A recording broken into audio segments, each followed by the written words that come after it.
Yo, what it is, YouTube? It's Playback coming back with another bullseye of a video here today on the channel. We're gonna show y'all how to mix dope R&B style vocals like Brent, Faiyaz, Black, and many other really dope R&B artists that's smooth but yet vintage and warm tone. If y'all like this video though, don't forget to like, comment, and subscribe down below. Let us know what's your favorite R&B song, and also if you guys want to ever book a studio time or also book us for a mix, check out Playback Studios website. Really dope, or just come through and say hi. So let's look at this right now, okay?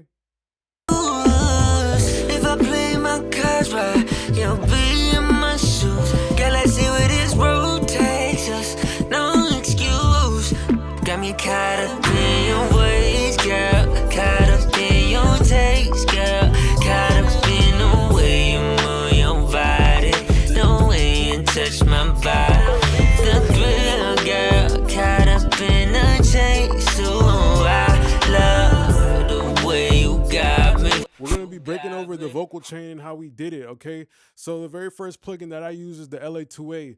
A lot of the times, there's plugins that on purpose that we like to take advantage of because they have a certain saturation characteristic to it. We know a LA2A has a tube output, which means that it's going to actually give us a little bit of brightness and thickness. So I purposely use this plugin to give something what I call dirty volume, okay? Dirty gain is what I call it.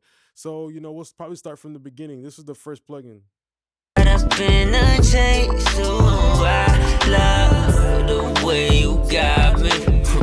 Feeling like I'm not me. No games, I know where this goes. It's O's, what it do, baby?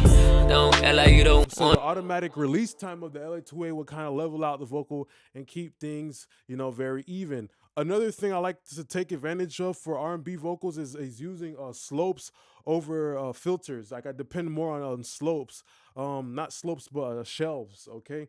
So the beautiful thing about a shelf is it kind of lets you kind of like ease your way into EQing versus where like a filter, well, it's kind of like jagged. Another thing I also do too on R&B music is that I will usually have my dB octave way lower. Usually on rap it's like 18 dB octave because that's the sharpness of the low end. But for R&B I usually put it at like 6 or 12, and that kind of gives me like a more rounder Play-Doh, you know, for the vocal. Up in a chase, so I what it do, baby? Don't act like you don't want this, baby. Don't act like you ain't feeling crazy, yeah. But your heart's what I need, baby. Okay, cool. And then very important always thing for R&B is to use a mastering grade de-esser. I noticed that especially like Waves de-esser, it's a great de-esser, don't get me wrong, but there is something about that, it makes it lose like the fidelity. It makes it sound like the vocal was you know, like 4K, then it went down to 1080p. You feel me? Like you feel like a difference in the crispiness, in the clarity of it. So I like to use mastering grade de-essers, the Weiss de-esser, or even also the UAD precision de-esser. Anything that's like a mastering grade de-esser is just better for the fidelity. What it don't want this, baby. Don't act like you ain't feeling crazy, yeah. But your heart's what I need, baby. I got what you need and you know that. Ain't no rush, baby, don't hold back. Cool. And then I use something like the C6 here for this vocal change to just like clear up some body. So I boosted and cut it because right here we're using the multi-band compressor to cut low, mid, and stuff. But then we have like a tape plugin right here, which is going to introduce a tape bump, you know? What it do, baby? Don't act like you don't want this, baby. Don't act like you ain't feeling crazy, yeah. But your heart's what I need, baby. I got what you need and you know that. Ain't no rush, baby, don't hold back. You also have to take advantage of rebuilding the vocal, because with the multi-band compressor I was cutting, but then I rebuilt it, right? So I'm adding body. I'm kind of replacing the original mid-range of the vocal recording by taking some of those frequency out and boosting it back with saturation so it still has a good bit of density. And then there was like a little frequency sweep. And with R&B music, you want to always kind of go in there and try to make it as perfect as you can.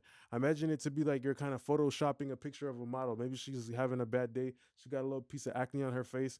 Okay, boom, you want to zap that out of the picture. Okay, so you want to try to deliver the most perfect picture that you can for R&B music. And, you know, these little notches help. What it do, baby? And I don't wanna lose. If I play my cards right, you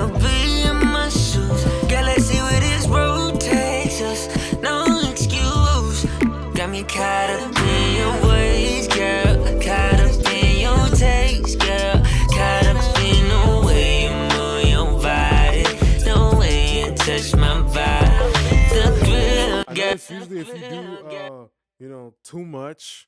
If you do too many frequency sweeps, what will happen is the mid range will kind of start to sound awkward a little bit. It will start to sound a little bit incomplete, is what I like to call it.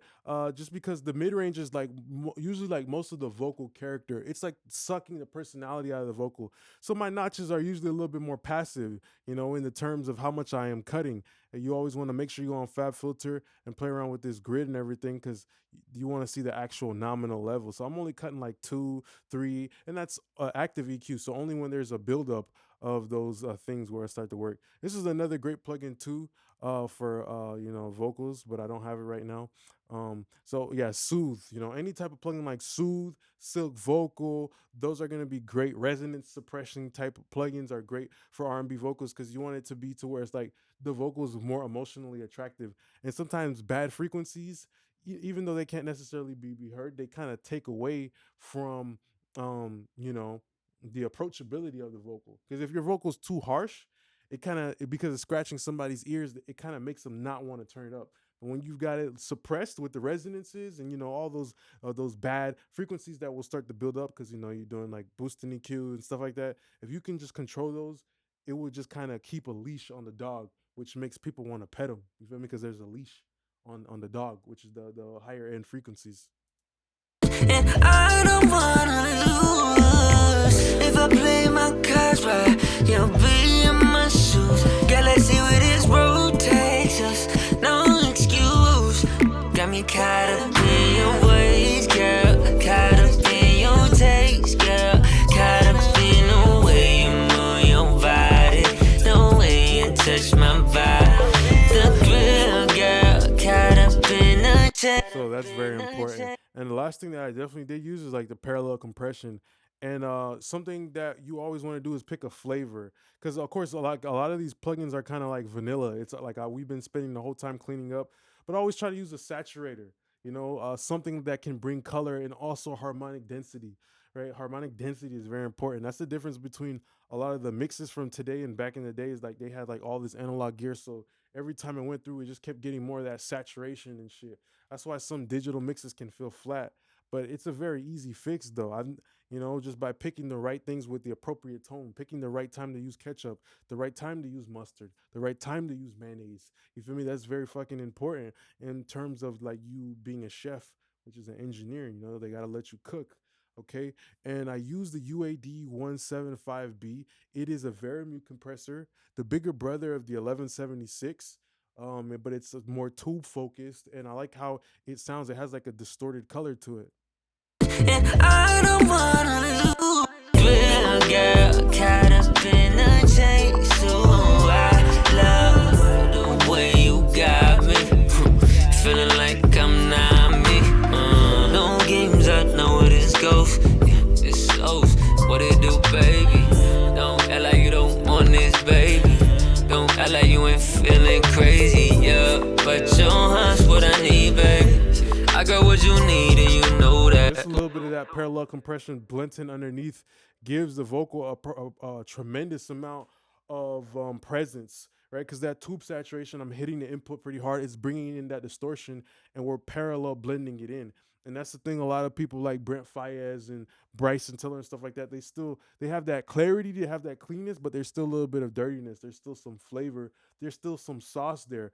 So that's a technique, a strategy that you can use for yourself, getting that vocal nice to be clean. And then maybe towards the end, you start bringing in a saturator. Okay, you start bringing in like a tape style plugin, or you start bringing in something with a little bit of vintage color that will create the texture for those dope R&B vocals. So I just want to say thanks a lot for being a great part of our YouTube channel here at Playback Studios. Don't forget to like, comment, and subscribe. Check out our website, the Book Studio Time or Book a Mix, and we appreciate you guys. Peace.